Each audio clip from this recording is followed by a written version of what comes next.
right, your new read aloud, Diary of a Wimpy Kid, the first book by Jeff Kinney.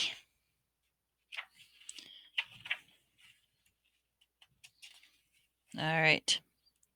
September, Tuesday. First of all, let me get something straight. This is a journal, not a diary. I know what it says on the cover, but when Mom went out to buy something, this thing, I specifically told her to get one that didn't say diary on it. Great. All I need is for some jerk to catch me carrying this book around and get the wrong idea. Sissy, punch.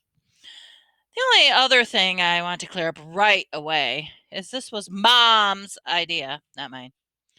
But if she thinks I'm going to write down my feelings in here or whatever, she's crazy. So just don't expect me to be all, Dear Diary, this and Dear Diary, that.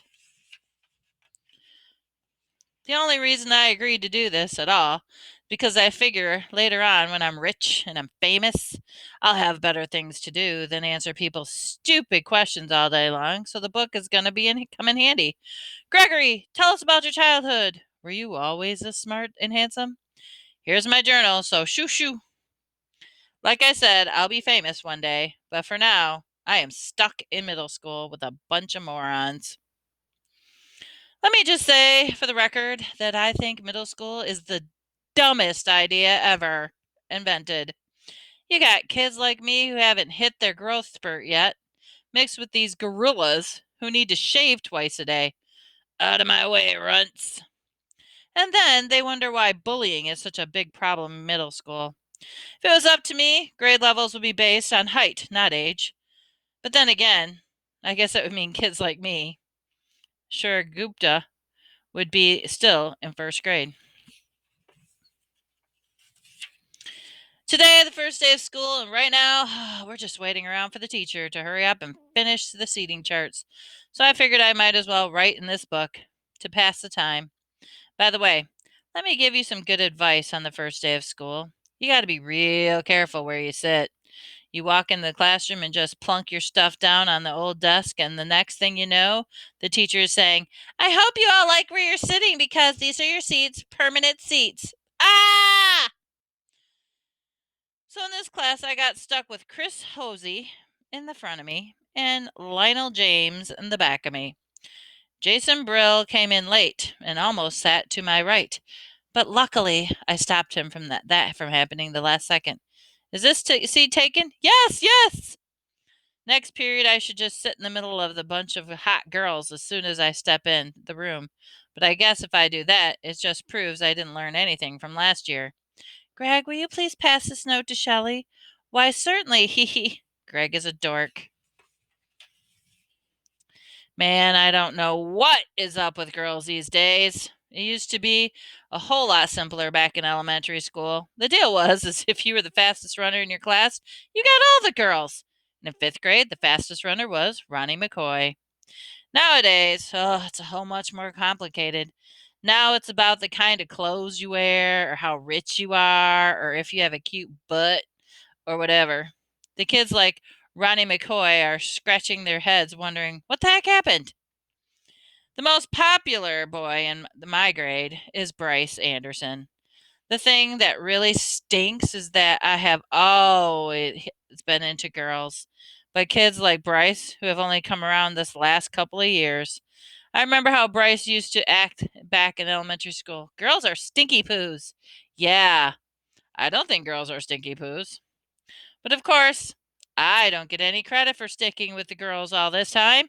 Like I said, Bryce is the most popular kid in our grade, so that leaves all the rest of us guys scrambling for other spots. The best I can figure is that I'm somewhere around 52 or 53rd. 52nd or 53rd.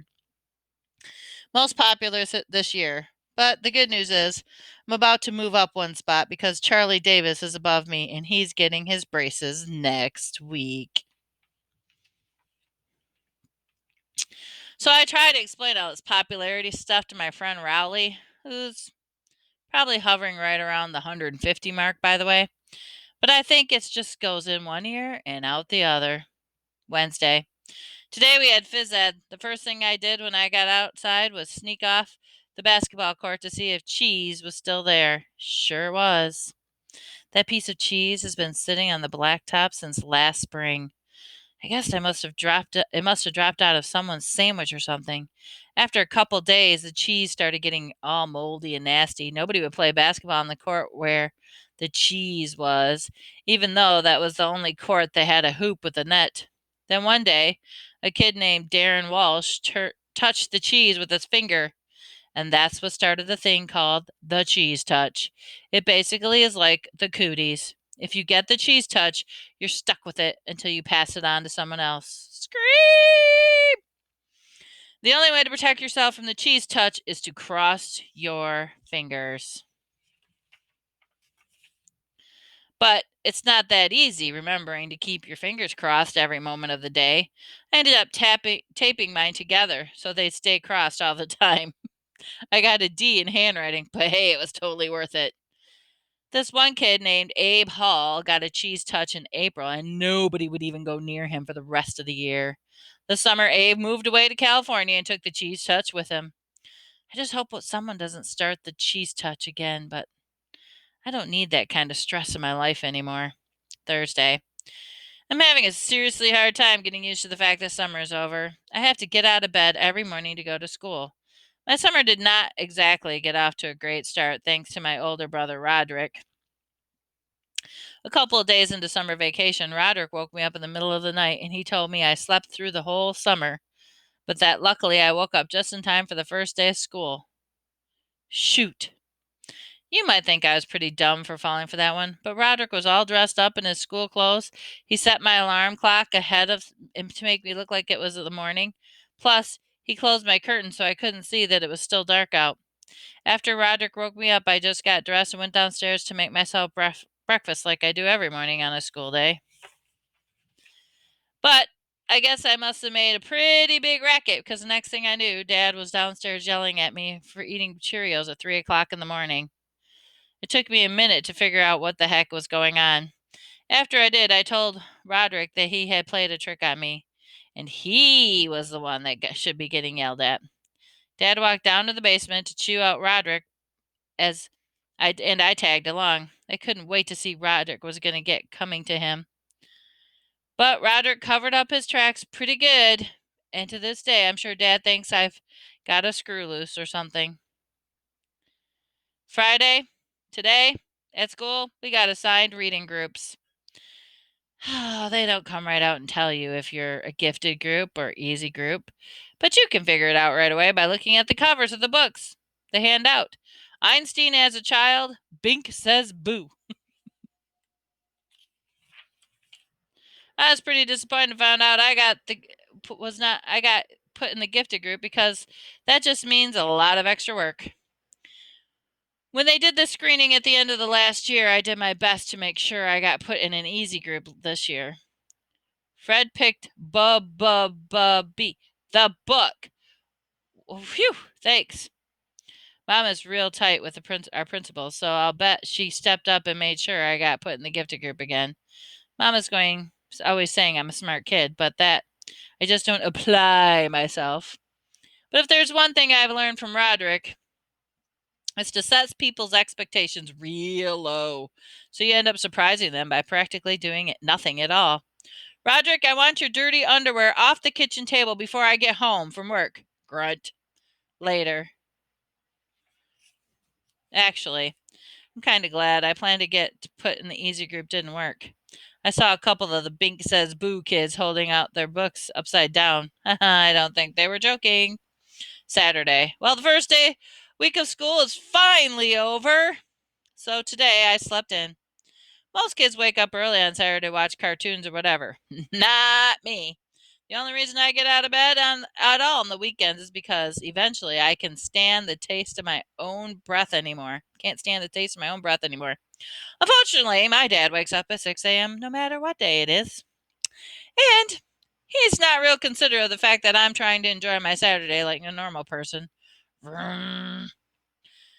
I didn't have anything to do today, so I just headed up to Rowley's house. Rowley is technically my best friend, but that is definitely subject to change. I've been avoiding Raleigh since the first day of school. He did something that really annoyed me. We were getting our stuff from the lockers at the end of the day, and Raleigh came up to me and said, "Want to come over to my house and play?" I've told Rodley at least a billion times that we are now in middle school. You're supposed to say hang out, not play. But no matter how many noogies I give him, he always forgets the next time. I've been trying to be a lot more careful about my image ever since I got into middle school. But having Raleigh around is definitely not helping me. I met Raleigh a few years ago when he moved into my neighborhood. His mom bought him this book called How to Make Friends in New Places, and he came to my house trying all these dumb gimmicks. Knock, knock. Thermos? Thermos? Be some way to tickle your funny bone. Haha. Excuse me? What'd you say? I guess I felt kind of sorry for Raleigh, and I decided to take him under my wing. It's been great having him around mostly, but because I get to use all the tricks Roderick puts on me. You know, that if your hand is bigger than your face, it's a sign of low intelligence? Really? Ha! Gotcha, whap! But do I have low intelligence? Let me check again.